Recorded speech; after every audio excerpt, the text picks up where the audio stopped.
Hey, what is up guys? My name is Griefdrums and today we are going to be taking a look at some patch notes for update 4.3 in Rainbow Six Siege. Now this actually comes out today on PC, October 12th, and for consoles we've got a tentative date of October 18th, but hopefully it'll be coming then. So the patch notes got released first thing this morning. I was just about to go to bed at about 1:30.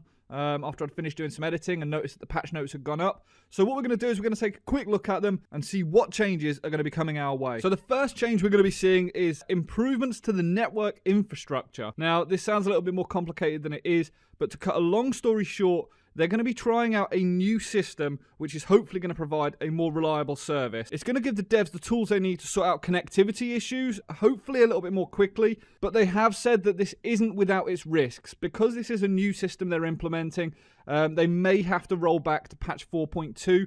They're going to be trialing it out. Hopefully it's going to make some big changes. Hopefully it's going to be a positive step forward, but it is not guaranteed that this is going to change any of the connectivity issues that people are currently having. On the plus side, at least they're looking at it, you know. The devs are trying to fix the problems that we're seeing, and this is a positive step forwards. The devs have stated that if they do come up against problems and they do have to roll back to the patch 4.2 version, then they'll be addressing those issues and bringing them out in patch 4.4. So it's a bit of trial and error, but hopefully we'll see some positive changes. The next big thing is Caveira's interrogations. Now, this is a problem that I've actually come up against. Not too often, I've got to be honest, but it does happen. People disconnect when they're getting interrogated. Now, I don't really see why they would do this. I mean, at the end of the day, it's a bit of information, you know, just take the death gracefully. But by disconnecting, Caveira automatically doesn't get the intel that she would have got. She doesn't get any points. That person's body just disappears. Now what's going to happen is, regardless of whether that enemy player quits or not, you will get the points and the interrogation will count. You will get that information. This is probably going to be more of a fix for PC players and players that are Alt F4ing and just closing their game as quickly as possible. I really don't know playing on console, but I've only come up against this once, maybe twice at most. So it's a step in the right direction. It's good that they're fixing it, but it's not a massive change personally for me. The next huge thing that we're going to see, and this is a big step forward for a lot of people, because having looked at the forums, a lot of people seem to be coming up against this issue, but the anti-bullying system is now going to be activated. As Ubisoft promised, they are continuing to make improvements to the process of punishing and identifying team killers. This is hopefully going to prevent people from targeting a specific teammate. If people on your team keep killing you for whatever reason, they are then going to be identified and punished. Now, if they kill you twice in a single game, players are now going to suffer a team killing penalty and they're going to get banned. This does seem a little bit weak still. If you're in casual, you will be kicked from the match. If you're in ranked, you'll be banned for 15 minutes. You'll receive a 50% renown penalty for 30 minutes. That's the first offense. On the second offense, if you continue to do it, whether you're in casual or ranked, you get banned from matchmaking for 30 minutes. Third offense is banned for 2 hours. Fourth is 24 hours. And the fifth offense is banned from matchmaking for 7 days.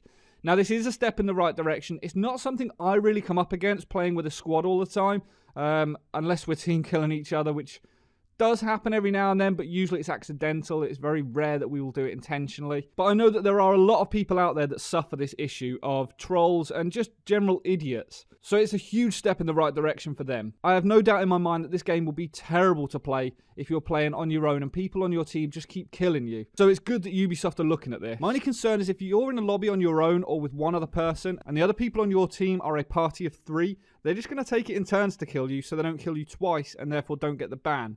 I don't know if this is going to resolve all of the issues, but at least it's an attempt at stopping it. Battle Eye has also been updated, although there's very little information on what exactly that update entails. And there's also been some main bug fixes. Now, these are where the big changes come in for me.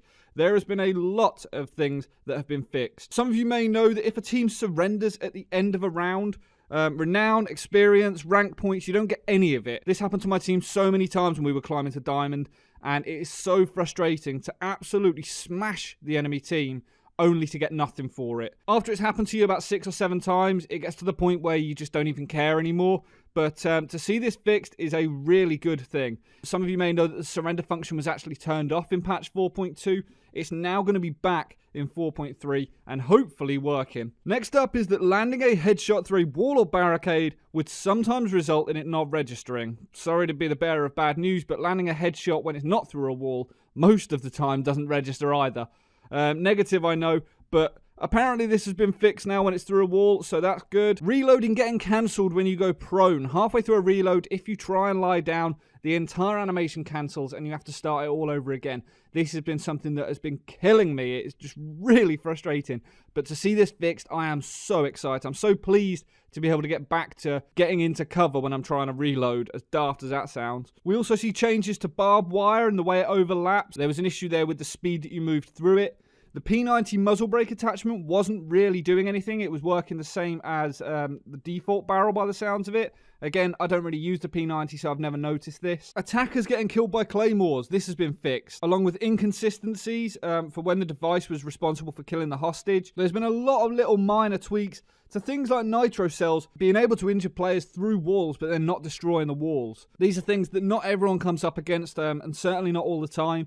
But the fact that they're taking a look at these little aspects, I'm really pleased about. You know, it's the little touches that make all the difference. We also see some changes to the bundles that weren't available. The Navy SEAL CTU bundle, you couldn't actually get that for some reason. The Far Cry charm, when you bought it, it couldn't be unlocked, or it would unlock a different charm. But we also see operator changes as well. If you got zapped by Bandit's shock wire for the rest of the round, you would see this persistent sort of shocking. This is something that's happened to me before. I was getting shocked while I got someone in the final kill cam, and for the rest of the loading screen and everything, the whole shock feature was going on for ages. It was horrendous. It was like I was in some sort of nightclub. So that's been fixed now. Buck's Master Key. Now this change is huge. I mean, this is insane. Buck's Master Key, obviously, as we all know, doesn't reliably open up walls that you can vault through. Now it's going to. This is going to bring him much more on par with Sledge and make him much more of a viable operator. You're not going to need to use an entire clip to open up a wall that you need to get through. Instead, you're going to hopefully be able to shoot one shot, and that will allow you to vault through the wall. Capital's mask, his 3D model apparently had no eyelids. That's been fixed. Doc not receiving any points for healing allies. This has also been looked at. There's been fixes to IQ. A low level of detail on Jaeger's headgear has been fixed, as well as the exploit of him creating his gadget. He could duplicate his gadget if you exploited the high latency. That has also been addressed. Mute's jammer didn't prevent Blitz's flash shield from going off. It will again now. And here's something that really made me chuckle when I was reading through the patch notes.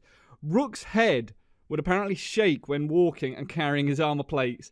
The devs have actually seen it fit to put, it's heavy, but not that heavy. And you know what? I love this personal touch. I really do. They've fixed the fact that Sledge was able to breach walls and kill players with his hammer from behind Montaña's extended shield. That didn't make much sense, but that's been addressed.